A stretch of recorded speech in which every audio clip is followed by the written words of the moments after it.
Hi everyone, my name's Leo. I am from JM Kids Club.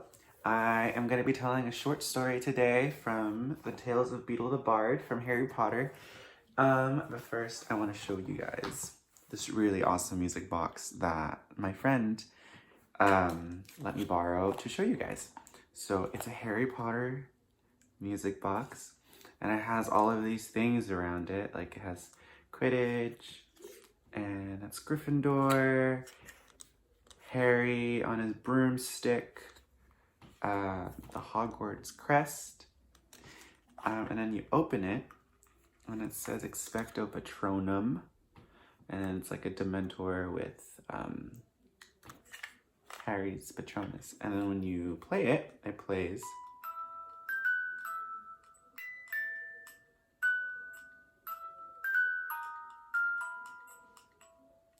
You get it, but yeah, I just got really excited. Okay.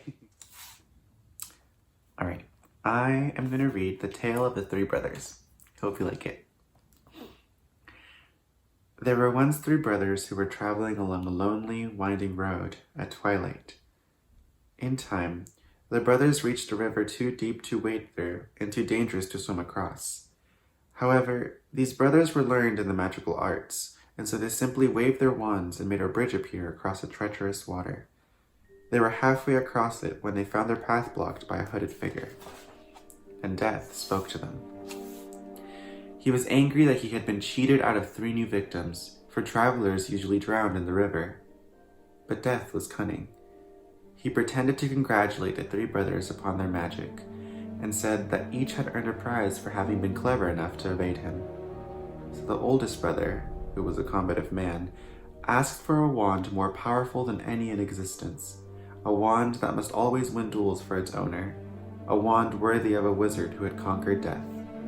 So Death crossed to an elder tree on the banks of the river, fashioned a wand from a branch that hung there, and gave it to the oldest brother. Then the second brother, who was an arrogant man, decided that he wanted to humiliate Death still further, and asked for the power to recall others from death. So Death picked up a stone from the riverbank and gave it to the second brother, and told him that the stone would have the power to bring back the dead. And then Death asked for the third and youngest brother what he would like.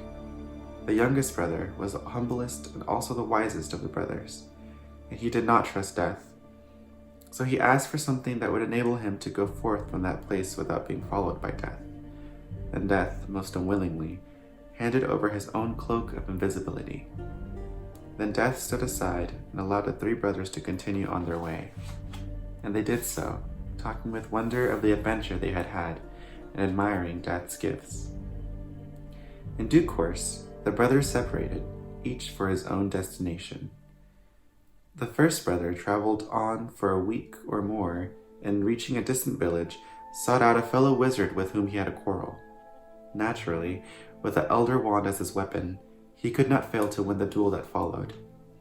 Leaving his enemy dead upon the floor, the oldest brother proceeded to an inn, where he boasted loudly of the powerful wand he had snatched from Death himself, and of how it made him invincible.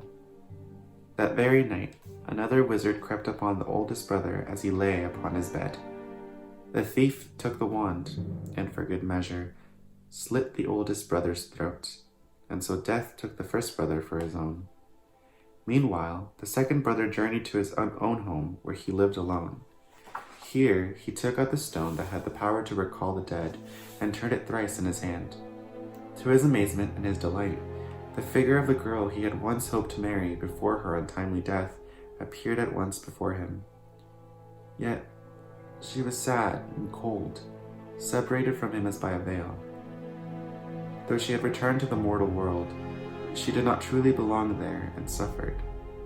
Finally, the second brother, driven mad with hopeless longing, killed himself as so truly to join her. And so Death took the second brother for his own. But though Death searched for the third brother for many years, he was never able to find him. It was only when he had attained a great age that the youngest brother finally took off the cloak of invisibility and gave it to his son. And then he greeted Death as an old friend, and went with him gladly, and as equals, they departed this life. And that's the end. I hope you liked it. All right, bye.